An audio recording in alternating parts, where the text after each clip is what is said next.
Benvinguti e benvinguta de nou. Welcome back. So we now resume this morning's program with our second session on the right to time in 2050, the era of artificial intelligence. It's time for me to welcome our panelists, Natalia Olson-Urtecho, former advisor for innovation of to Barack Obama and member of the Forum on Technological Humanism, Ginès Fabrellas, tenured professor on the right to work and director of the Institute of Labor Relations at Esade, Xosé Arias Moreira, full professor of economic policy at the University of Vigo, and Ana Maria Tribin Uribe, senior economist at the World Bank. Welcome. I'd like to begin by asking Ana Ginès the following. Technology is modernizing working time. How much time will we need in the future? Well, thank you. I'd like to say good morning to everybody. I'd like to launch with a key idea that may seem very simple, but it's very salient and relevant, pertinent. You know, don't cave into technological determinism. Just don't. It may seem a bit naive, but we really need to understand that we can have an impact on regulation. As you know, there was some draft legislation to reduce working hours in Spain. It didn't prosper this time around, but it's still a social demand, and I really hold the hope that, I hold out the hope that it will eventually succeed. When I think about what we're going to be working on in the future, I'm not just concerned about the maximum working week, but I'm also concerned about the minimal working week, because at present, AI is already fragmenting work. Not all jobs, but some of them. So we are moving from more or less stable jobs to very, very short-term jobs. For instance, in the past, if a company wanted to design something, it had to hire a designer, explain the concept, then the design would be tried out, and so on and so forth. And it was a more or less stable relationship, not a totally stable relationship, but there was some stability. But now with AI, you can use a single prompt to produce a design image with all the ideas you had in mind. Will AI completely replace the work of designers? I'm not sure. For the time being, that is not the case. It is not completely replacing people. Companies are actually hiring people to fix the mistakes caused by Gen AI, or even to give it a human touch, because some of the wording generated by AI doesn't sound quite human. But these past more or less stable kinds of jobs are being replaced with more very short-term jobs, and there's a lot more work via platforms, via Fiverr or Amazon Workplace. There has been a very, very high percentage in activity on these platforms where people are hired to give a human touch to what was really generated by AI. So, in the future, when we regulate work, we will have to consider maximum working hours for sure, but we also have to consider minimal working hours in order to avoid this excessive fragmentation of work time. It's ridiculous, the extremes it goes to. Thank you very much. Ana Maria, when we talk about care of children or people who require care, do we have something to help the work of carers? Well, first I'd like to highlight the many inequalities there are in care work and domestic work. As we all know, domestic work and the work of care fall on the shoulders of women. According to recent data, women spend 4 hours and 28 minutes to this kind of work a day, whereas men spend 1 hour and 48 minutes. When a childless woman marries, she usually starts spending 1 more hour on domestic work a day, which means that because of cultural conventions, women become time poor. And so we have a much higher unpaid workload in the home. Silvia Ferri said, what they call love is unpaid work. So yes, what we want to do in this context is instigate a revolution. There was a revolution that was instigated so that women would have access to the paid workforce, but there was no such revolution in the home. Now that we have this technology, many women are using AI to optimize their household work, organizing logistics, appointments, children's appointments, and so on and so forth. In 2023, 80% of the people using ChatGPT were men. Now there are more women than men using ChatGPT. 70% of the questions on ChatGPT are not about paid work. They're about household things, household matters.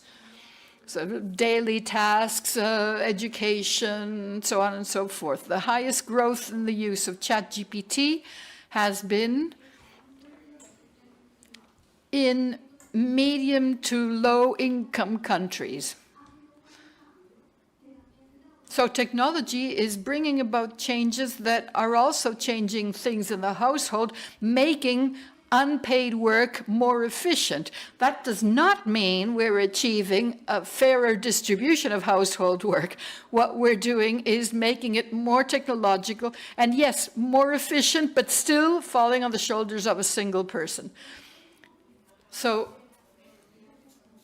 in order to be able to use technology to live better, we need to continue instigating cultural change, bringing about revolutions in the home, but also in the broader sense, because there are structural barriers around everything to do with childcare. We at the World Bank studied legislation in different countries to provide equal access to employment, equal access to childcare employment. Only 40% of the legislation required to ensure this equal access are present in the world, is present in the world. Only 62 economies out of 190 have quality standards for this. When we don't know the quality of childcare, when we're not sure of the quality of childcare, we end up not relying on it, and so we have to take on the work ourselves. So, is technology going to use us, or are we going to use technology to live better? In order to achieve the second idea, we need legislative changes, cultural changes, and use technology in order to achieve greater well-being. Thank you very much. Now, in this revolution and technology as AI, do you think we'll have more time for social relations? José Carlos. Yes, I get it. Okay, we do have time, but we don't. Well, first of all, good morning. And thank you, by the way, for inviting me. I'd like to thank the Time Use Initiative for making it possible for me to be here. As I will say at some point in this discussion, this initiative is extremely valuable. It's very special. This kind of initiative is really special. What I had in mind is the following. When I was contacted, I thought I would, in a nutshell, address something that has to do with the use of time, something that has an almost civilization-building content. So we have this mass technology revolution, mass use of networks, and so on and so forth. and now, of course, the advent of AI. So I was thinking about the relationship between all of this stuff and the future of democracy, how democracies will evolve, and what we can glimpse of the next few decades coming up. This is an extremely important question, and there are many answers to it. One answer is rather optimistic, and we seem to perceive it as naive. The idea that social media and digitization carry a promise of renewal of democracy. No, it's true that it's a way to tend to get rid of certain types of bureaucracy, but it's also because it provides citizens with direct access. So as a result of this, the dream of direct participatory democracy was recovered by many. It came back as a result of social media. Now, I'm not saying this has been completely ruled out at this point, but quite frankly, right now, that idea seems a bit naive by now. And what I will try to convey to you is a more pessimistic, a more bitter view of the outlook, a more bitter outlook over the next 4 or 5 minutes. I see a more troubled relationship between technology and democracy, mediated by the dynamics of acceleration in this day and age. This accelerationism of contemporary times is something I almost prefer to call desynchronization. I didn't come up with the word myself. It's a word that was coined by Moreira, the philosopher of the Frankfurt School. There's a book by him out there. So it's the idea that everything is speeding up with technology as its basis, but not everything is speeding up at the same pace. There are some aspects of social life that are speeding up much faster than others. For instance, I'm an economist. Yes, everything has become faster. The productive economy is much more fast-paced. But if we talk about the financial economy, about finance, people are operating in matters of nanoseconds. So if you compare the dynamics, the time dynamics of politics and the time dynamics of the economy, there's a huge disconnect, because the dynamics of politics have a number of factors that slow things down compared to the lightning speed, the comparative lightning speed of the economy. In democracy, the need to have a balance of powers, the need to deliberate, the need to reach agreements is something that slows down decision-making. But it's also a fact that the economy and technology are placing pressure on the world of democracy and have been forcing it to speed things up in turn. For instance, the political bodies that act more swiftly are the ones that become the protagonists, and that means that the executive is much more in the limelight than the legislative branch, and that is why the executive branch has become much more central and has a much higher profile. And central banks, for instance, are also mentioned in the media more than they ever were. Whereas deliberation, the process of considering what decisions need to be made, that is something that is becoming less and less visible, has a lower and lower profile. So political life is accelerating, but at a slower pace. It's always lagging behind. And that's been happening over years, as a result of which the idea of true democracy has been shedding a lot of ideas and a lot of possibilities along the way. So, over the past few years, I'd say even the past few months, this has been taking on a much more serious, dramatic dimension. And I think anyone who is aware of it needs to convey it to others. Perhaps there's no need for me to share this here in this forum, because I think everyone here will have realized this. But anyway, in this particular forum for debate, I think the general outlook is a decelerationist outlook. I think we're all looking for rational solutions to time uses.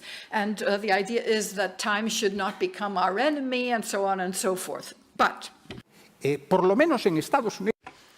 At the moment, at least in the US, is all in.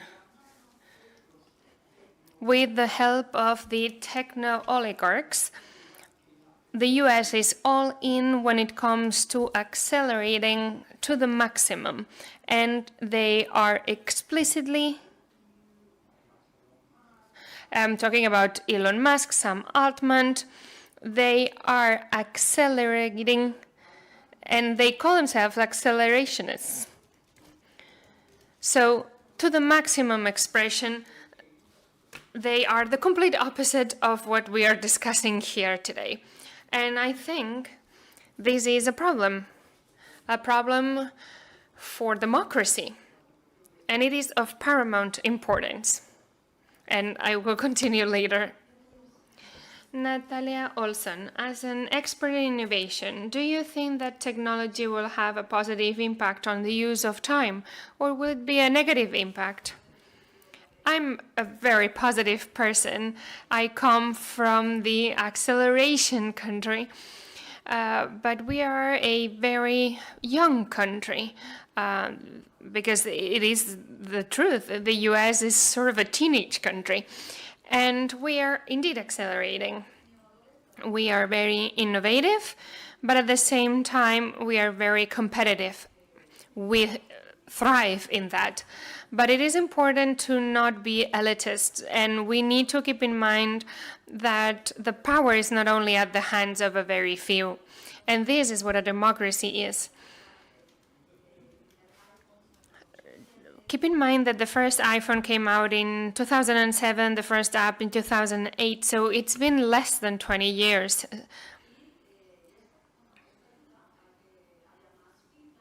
And with those tools, we have more information available, communication is ever present, and that helps in having a more healthy life, and it helps accessing mobility tools and information to improve their lives.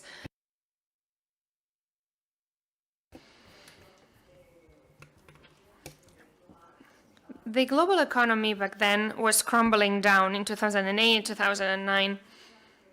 And we had to accelerate. And the government had to be the platform for entrepreneurs to test. Obama was very open-minded with that, and Elon Musk at the beginning wanted to create green cars, and we had a long-term sustainability agenda. We opened the first urbanism and urban planning office in the White House, and we contributed to things happen faster because we had to rescue our economy, but the global economy as well. Many people talk about AI, but AI is not new. We have been using it since the 90s, but the difference is that now it is more accessible. We had the first app in the government that would allow to read letters and make, not the letters themselves, but Oh, yes, yes. So we read the recognition of the text of the letters. We digitized the text, and that it allowed for faster reading. I was in the urban planning field, and I began my work before Obama and before digitization, and I worked for the Department of Transportation. And they were carrying out surveys in paper. And in a region of 5 million inhabitants between New Jersey and Pennsylvania. And they had surveys and made decisions based on that surveys, but those surveys only got a few hundred answers. So we decided to begin using an app called SurveyMonkey. I live between Palo Alto and Barcelona, by the way, so I was very aware of the fact back then that we needed to digitize the surveys. And my boss told me, SurveyMonkey, that sounds funky, I don't like it. And I have to say that I loved the idea, and I would have even invested. But at that time, they didn't have much credibility. Despite that, we used them, and we increased the number of surveys answers. We actually reached 5 million answers.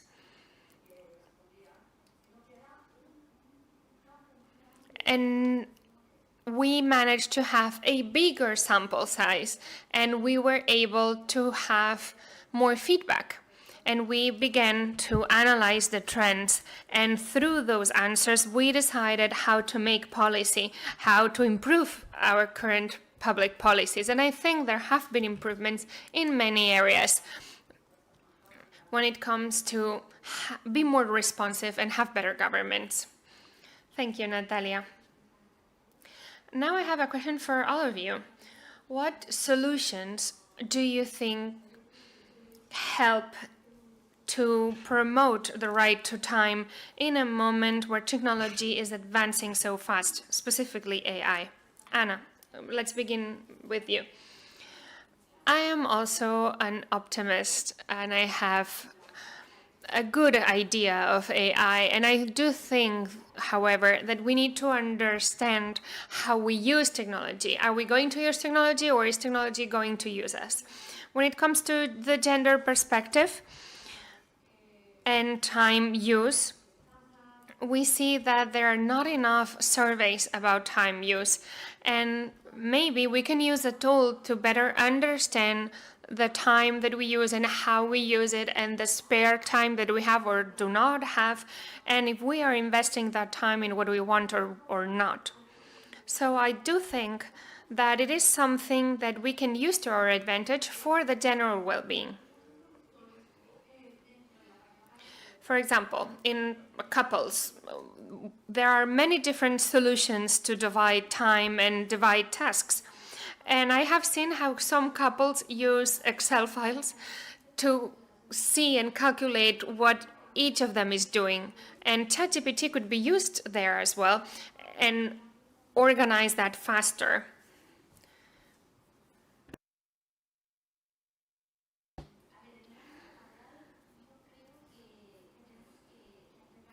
In the workplace, I think that we need to do different things or take different steps.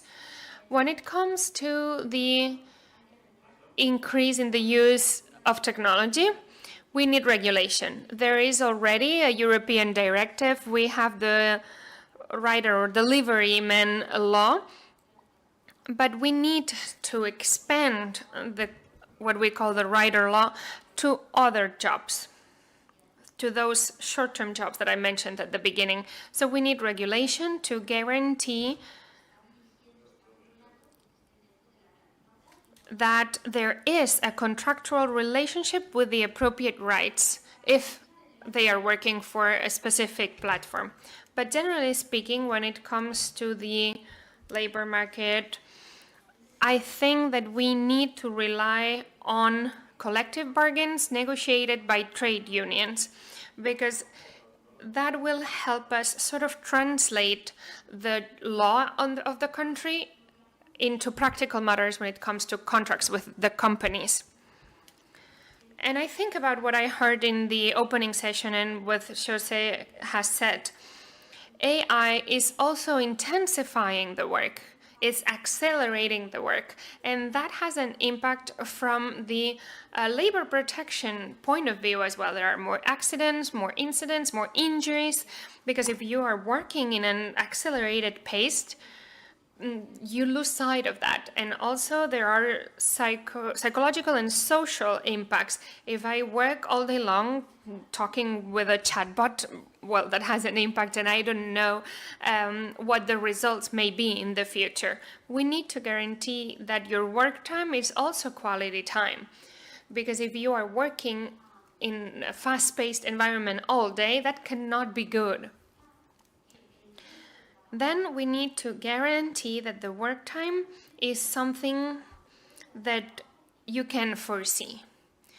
We are moving towards a varying schedule workday, but people need to know when they need to show up for work. People need to know what their tentative schedule may be, because that is part of the right to time. If I cannot organize my personal time or my family responsibilities, I cannot be at ease. So it is important that working times, the workday is foreseeable, and collective bargaining, again, is what can translate the regulation into the business area or sphere. Xosé Castro. Yes, I don't want to be seen as the biggest pessimist in the room, but it is true that it is increasingly difficult not to be a pessimist when it comes to technology evolution, because we need to be aware of the fact that we live in an exponential society. Many dynamics happen exponentially, and all because of technology. There's something that many people not know, which is Moore's law. Do you know what Moore's law is? Sounds familiar, right, within the room? But it was that engineer who back in the 60s came up with this idea that the capacity of accumulating information in a chip, it doubles every year or something like that. I'm not being very technical about the definition, but you know what I mean. What does that mean? That every 2 years we are doubling the amount of information that can be stored in the same chip. And now we reduce those 2 years to a year and a half. So we are seeing these changes exponentially faster. And we need regulation. This is something that I have been saying for a long time. We need regulation, we need regulation, we need regulation. But it is becoming increasingly more difficult. Yesterday I was on the plane reading a book that I do not recommend because I'm not enjoying it that much, but I did enjoy one of the arguments by Giuliano De Empoli or something like that, that talks about predators in power. It is a very well-known book. It is an essay that has been read a lot. But anyway, the main argument of that text is that at some point we can compare what's happening to us with the Aztec, because at some point they wasted time waiting, seeing what would happen. What are we going to do with the Spanish? The Spaniards are coming. What are we going to do? And it was too late for them to react.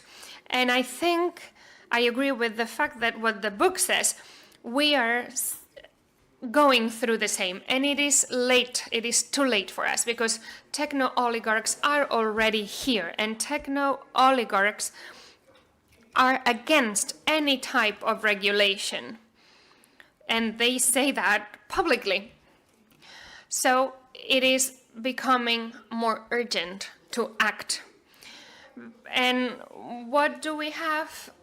What can we do? We can have initiatives like this one, Time Use Week, and other such citizen-organized initiatives. Because I was mentioning earlier that this goes well beyond the impacts on economy. It has an impact on our citizens, on our population. I've been studying numbers and finance for many years, and dynamics in the finance world move in a matter of a nanosecond. And of course, in the time use topic, in the time use discussion, we need to account for the economy as well. And maybe that is why we are talking about such fast-paced dynamics, because we are talking about an economic problem, but also a problem for our population. But I have to say that here in Europe and Spain, you are very civilized, and I do not see big problems here. And I lived in many places around the globe. Let's go step by step. Let's break it down. Here we have unemployment. We have a high unemployment rate. So if you overregulate, that does not help work creation. And it does not help SMEs or bigger companies to create employment. So when I see in the statistics that there are people who graduate from university without having worked, not even a summer. I've been working since I was 8 in my grandpa's business. And maybe we do not need to see the willingness to work as something negative. And I see here many people, young people, who want to work and want to do things. And what about that month-long vacation time? That, to me, seems unreal. What do I mean with that? Well, you work, you have a wonderful social security system, something that we tried to replicate during the Obama years, but we are years away from achieving that.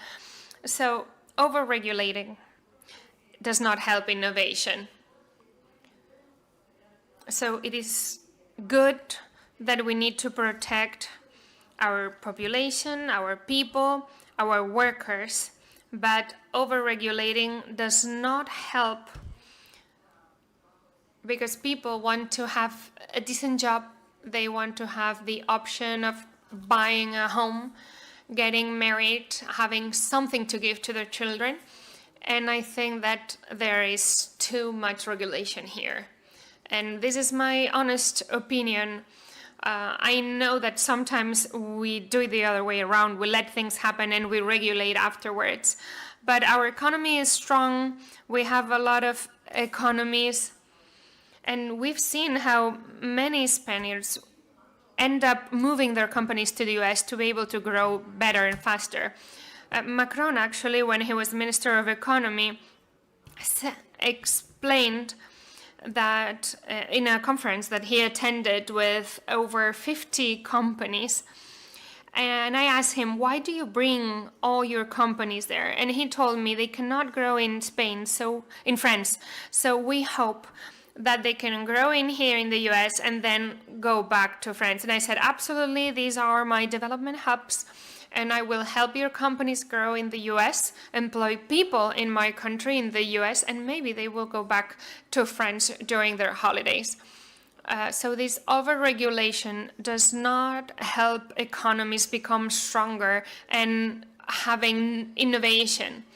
So when we talk about being able to do more things as entrepreneurs, I myself consider myself an entrepreneur, so I think that we do not need overregulation. Many times these regulations are not drafted with the people at the center, at the core. May I answer? Yes.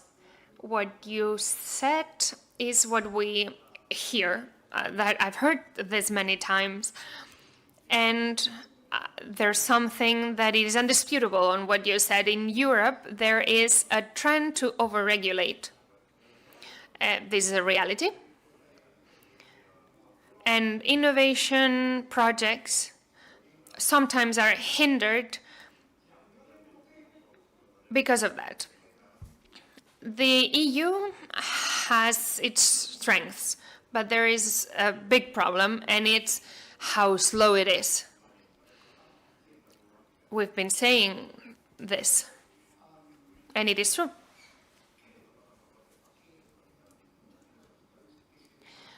But many of the things we discuss here can be discussed and can be analyzed because we live in a European social model that incorporates regulation and defense of what is public. And that sometimes sort of stops innovation or slows it down and slows efficiency. But there's a limit. The European integration process has incorporated this regulation, and it has its perks and its downfalls. I want to say that I understand what Natalia is saying about overregulation, but I want to defend EU regulation when it comes to AI. We say that the EU is slow, but there is already an AI regulation in place, and I think that this is not slow, because in the US they are still discussing if AI needs to be regulated or not. And it is true that the AI regulation has some limits and establishes some limits, but not for all AI systems, but only for the high-risk AI systems. Meaning when AI is used to make decisions based on predictions, to make decisions regarding access to work, access to the fundamental rights of the people. And I don't know if that can be considered overregulation. I don't know where the line is between overregulation and an optimum amount of regulation. But at the end of the day, we are regulating to guarantee fundamental rights. And I have to say that ludists are in a bad place at the moment, but we ended up listening to them because their initial goal was to foster technological advances, but sharing the benefits among all of us.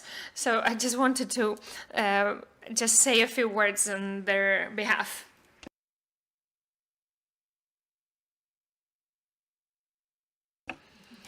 Thank you. Now we would like to open the floor for questions from the audience. If anyone would like to pose a question, please raise your hand and we will give you the microphone.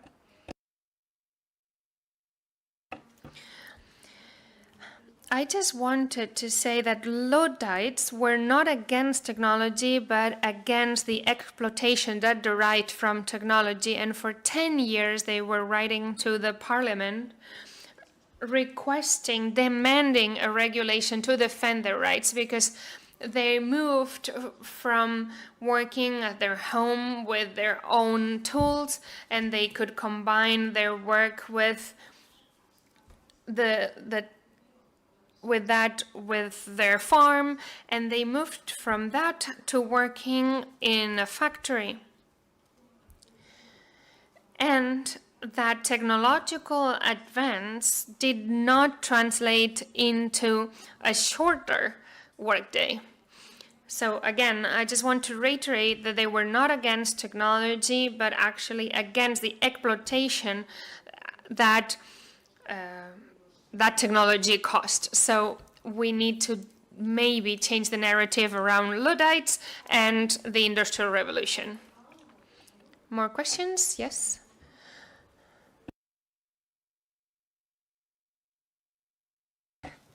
Good morning. May I speak in Catalan? Catalan, Spanish, and English, yes.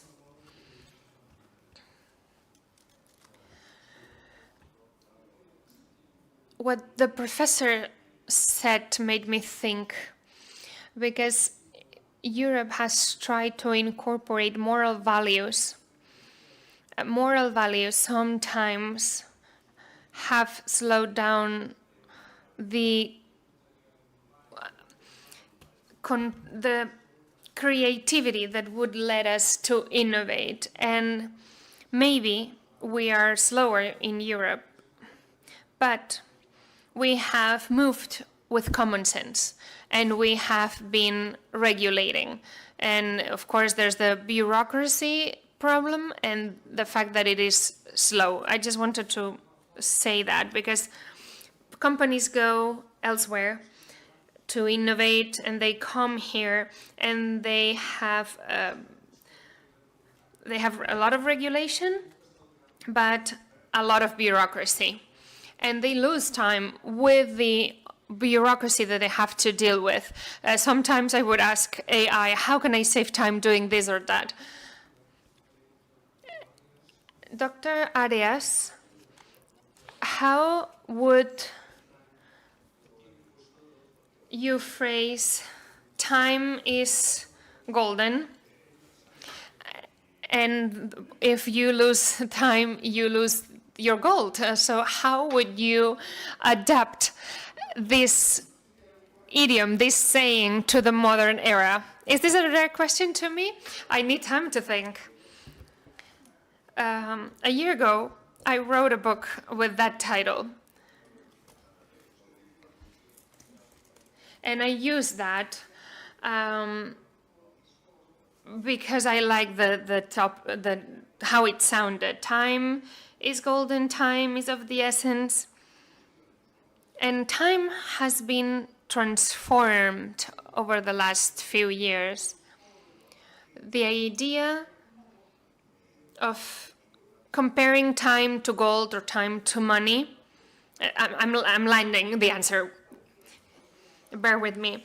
And I came with that title because our relationship with time has changed, but it is nothing new. For 2 centuries, we've been changing how we relate to time. Time is golden, time is money, comes from capitalism. And that idea has been intensifying.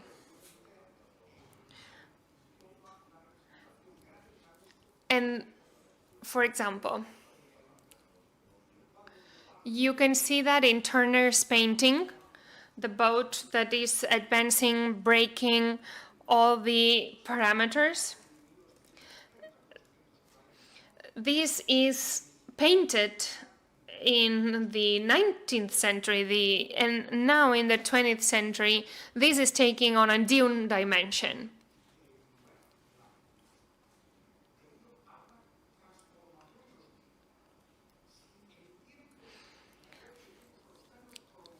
The idea of comparing time to money, time to gold, it is embedded in capitalist DNA. It comes back from the 60s. In the 60s, 70s, there was a revolution in capitalism, and in the 80s, that sentence acquired a new dimension.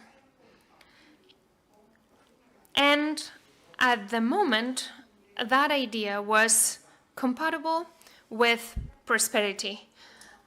And I would say a shared prosperity. And of course, we can argue against that concept, but the relationship, the dynamics between the hastiness of the economy, the fast pace living, and the and progress now is disconnected. Yes, I would like to go back to the question and rephrase that. My grandma said that time that we lose is even regretted by the angels, or something like that.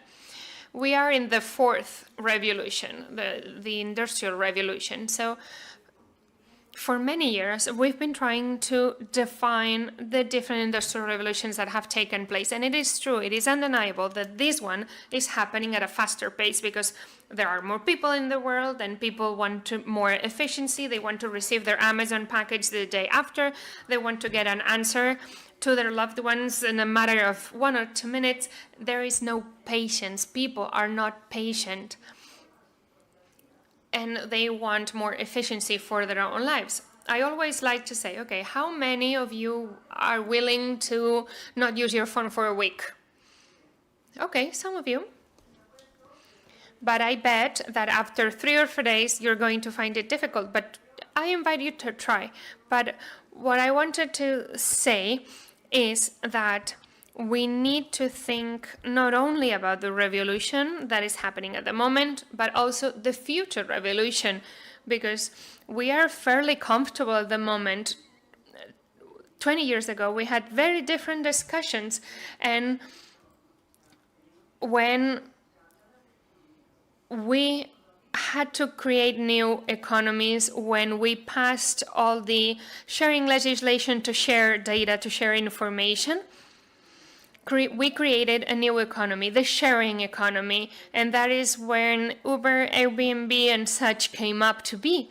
You can invest $2 in a company. Before, you used to be rich. You needed to be rich to invest in a company. And information was more safeguarded, more protected. But back then, in 2008, the economy was doing very poorly. And now we see how you can rent a room of your house and receive money for that. You can drive people around and make money from that. And of course, we need regulation, yes, but we created a new economy that helped people who could not work to have more income to pay for their children's meals. Una última pregunta. ¿Alguien ahí? There was one last question over there. Couple of questions, 3, and we'll end up with Mark. Hi, I'm Evelyn. Maybe we're all speeded up and accelerating because technological progress is moving that way. And we're talking about regulating but not over-regulating technology. The aim is to strike the right balance to ensure quality of life and not just be productive, nothing but.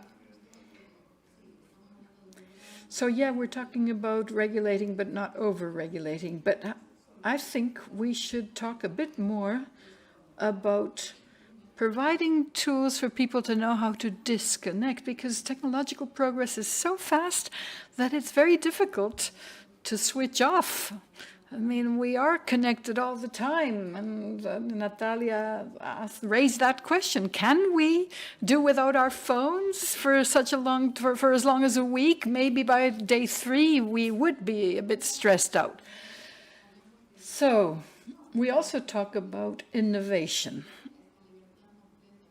but in order to ensure that there is great freedom and to avoid over-regulation, I mean, what is the aim? What is the intent? Sometimes when we lose control of innovation, we have lost track of who it's for. I mean, it has to be for society. If we lose track of that, it's harder to do things. I mean, we've already talked about digital inequalities and technological inequalities in our society. I mean, not everyone has access to technology. I just want to say one thing here. And let's ignore the old saying, if I may. Yeah, go ahead. So where are we heading? The question is, what is the point and what is the purpose of all this? That's the big question mark for me. What degree of control do we as citizens have over all this? So I suddenly thought of this. No, it's not an old saying, but it's a wonderful quote. by a famous Formula One pilot. I mean, that's someone who ought to know about speed, right? This was 20 or 30 years ago. His name was Mario Andretti, and he said, if you still feel like you're in control, you're not going fast enough. I think the guy got it exactly right. If you still feel in control, you're not going fast enough. That's it for me. I'm done. Did you want to say something else? Yes, I would like to link this up. I'd like to take up the word control. Control. I like the idea that the control of time has been part of the struggle for power between capital and labor, historically speaking. Regulations, I think, were a good way to function as a society, and they were developed in order to see who would actually be in command, capital or labor.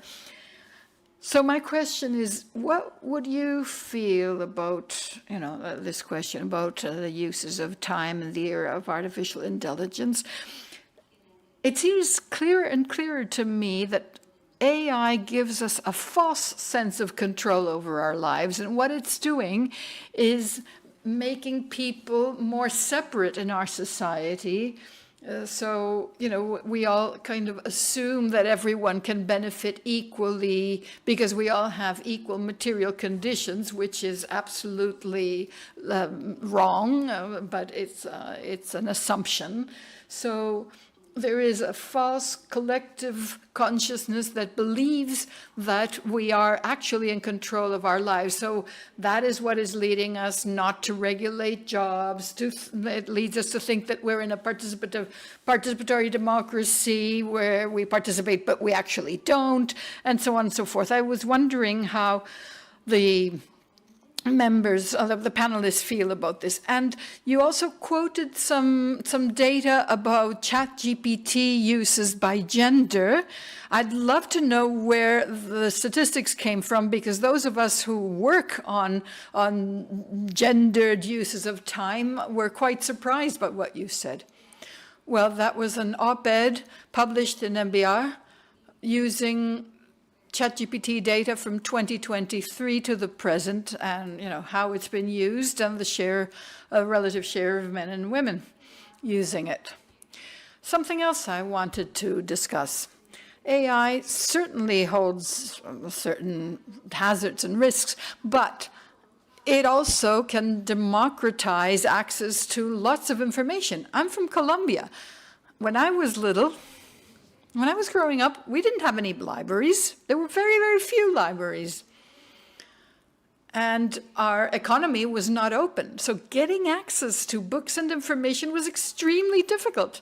But nowadays, when I travel to Colombia, even in remote areas of the country, you can have access to books from all over the world. So it is helpful to have far more access to information and to be able to use it in order to gain more well-being and greater equality. And so I think it's a good thing. Thank you very much. So now one last question from Mark. Good afternoon. Greetings. My name is Fernando Fuster Fabra. I'm a member of the advisory group to the Time Use Initiative in Barcelona, and I'm also a member of the Open Government Partnership Driving or Steering Group in Catalonia. With such a wonderful set of panelists, there are certain ideas that I see as a gap here, and I'd like to share. Do you think everyone has the same sense of time, or the same idea of time? And especially, do you believe that the culture of integrity and of ethical codes isn't important in terms of regulating all this before it all explodes? Because ultimately it's all about people. If we don't place people at the center of all this, forget it. Natalia, you're speaking as a former advisor to Barack Obama.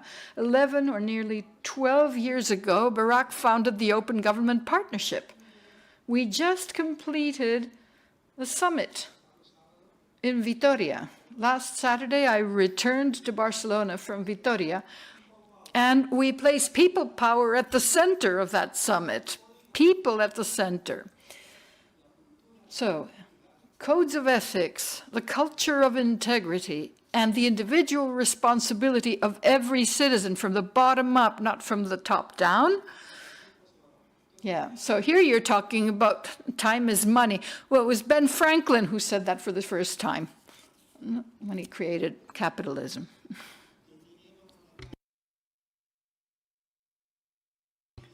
I mean, we're talking about monetary money, even the digital money which the EU wants to impose. I propose social money. Without social money, we won't have justice and we won't have good uses of time. Thank you.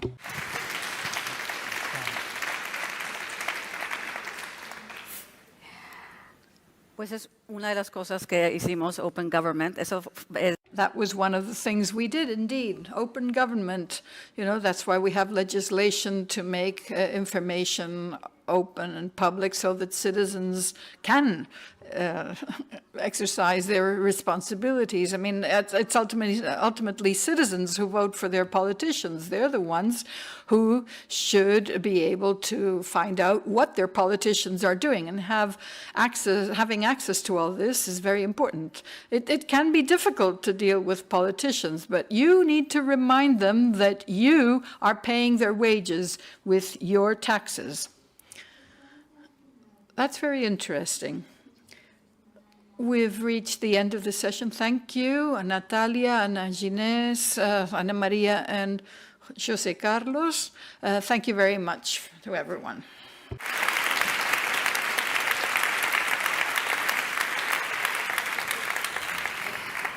Ara us convideu a veure el documental sobre Now we would like to invite you to watch this documentary, Cities of Trust, Ethics in the Era of AI.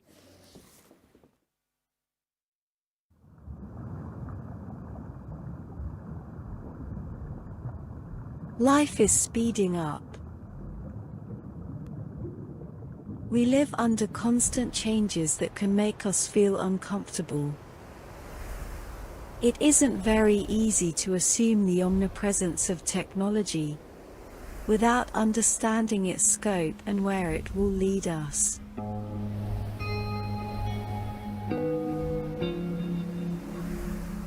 And in the meantime, data about our lives are being collected and processed with the help of artificial intelligence.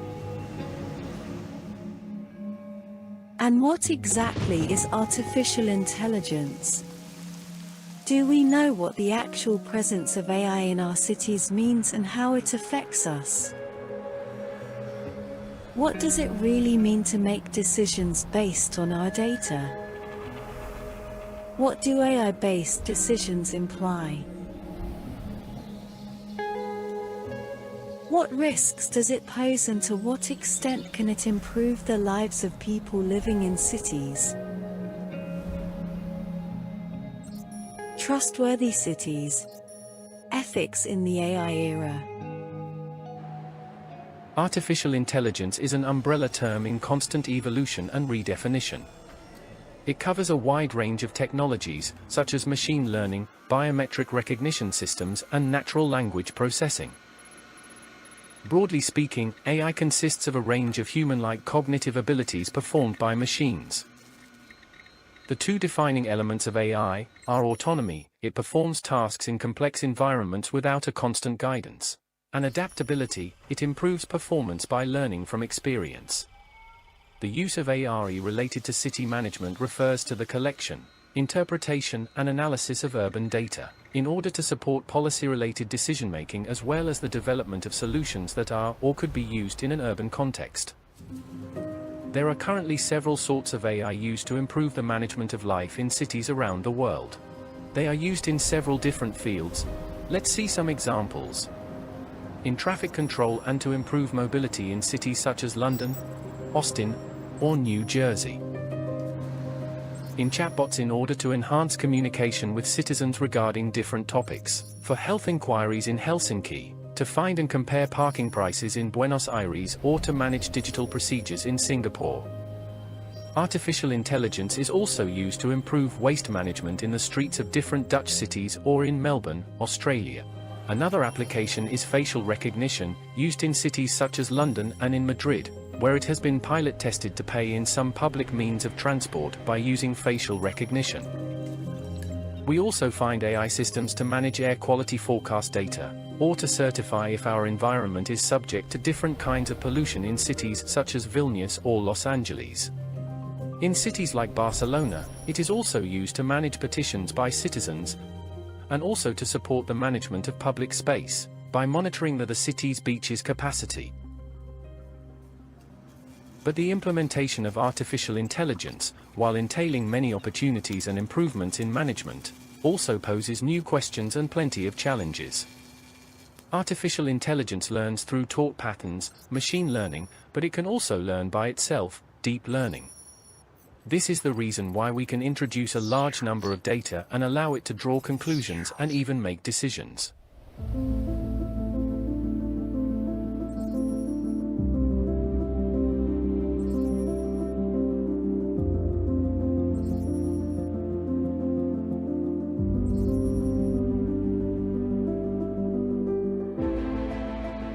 In this sense, where are the limits of the decisions we can allow artificial intelligence to make? If some algorithms are to select the beneficiaries of certain social benefits, how can we ensure that the algorithm does not discriminate on the basis of gender, origin, or sexual orientation, among others? How do we make sure there's no bias? How can we ensure that fundamental democratic values such as freedom and equality are not being jeopardized? If equality is difficult in the analog world, it will be no less in the digital one. There are some digital-specific inequalities that stem from the digital divide, for example, or the biases that the data feed the algorithms. There are many ways to fight against these inequalities, but I would insist on the importance of allowing algorithms to be audited and challenged, to be the subject of a public debate. Let's do with algorithms what we humans have always done with power. Divide it, allow criticism, force it to justify itself.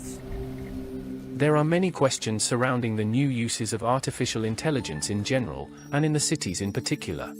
Who is to be held responsible when AI fails? Are cities truly ready to manage AI challenges? Well, I think the key governance challenges of AI in cities revolve around public trust and perception of public trust. Public trust in how people can understand how a technology works. So the explainability of AI is fundamentally important. And quite often we find ourselves in a situation where ethical principles are being dealt with on a very, very high level. And those are sometimes not very useful for the case-by-case basis by which we approach AI.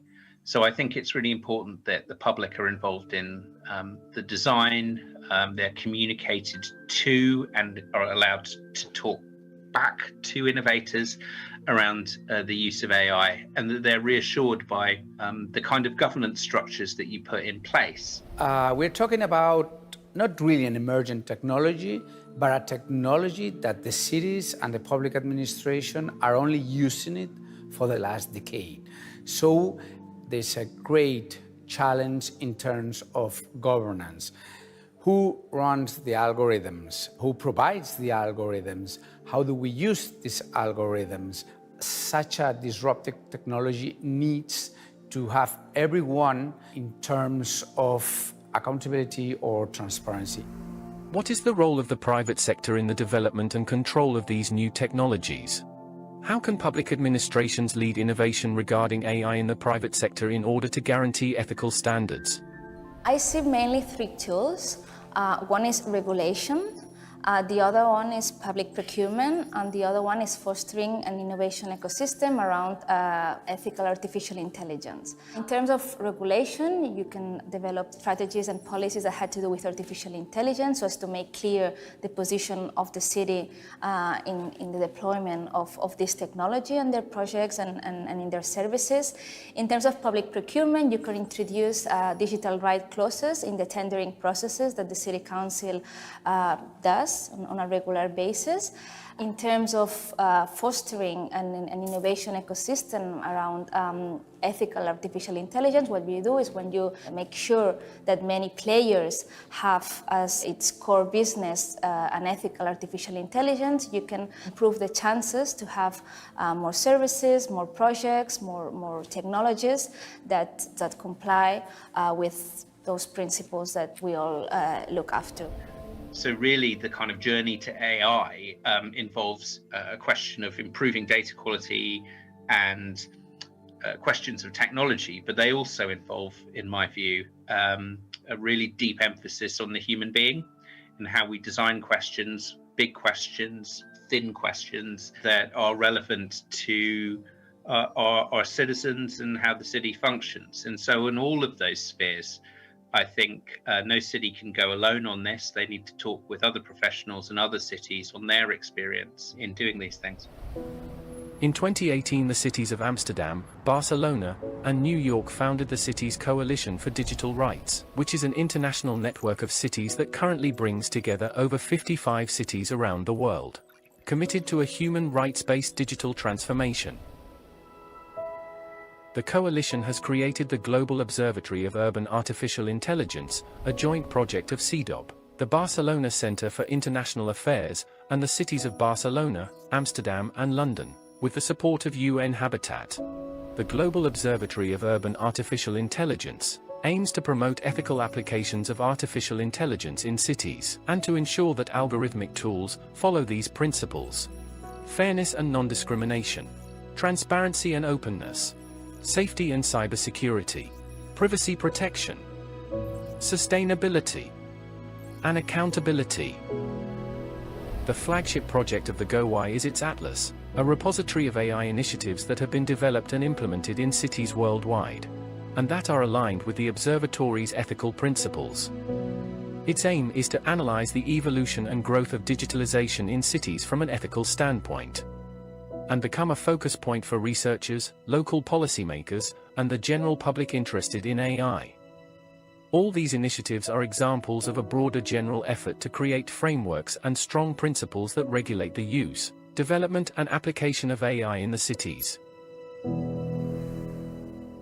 My proposal is to talk about techno-conditionalism, the idea that technology conditions our existence. Technology makes more likely some options than other, but it doesn't determine absolutely what we can do with these instruments. One problem is that digitalization tends to be considered as something unconscious, to the point that we stop thinking reflexively and critically about it.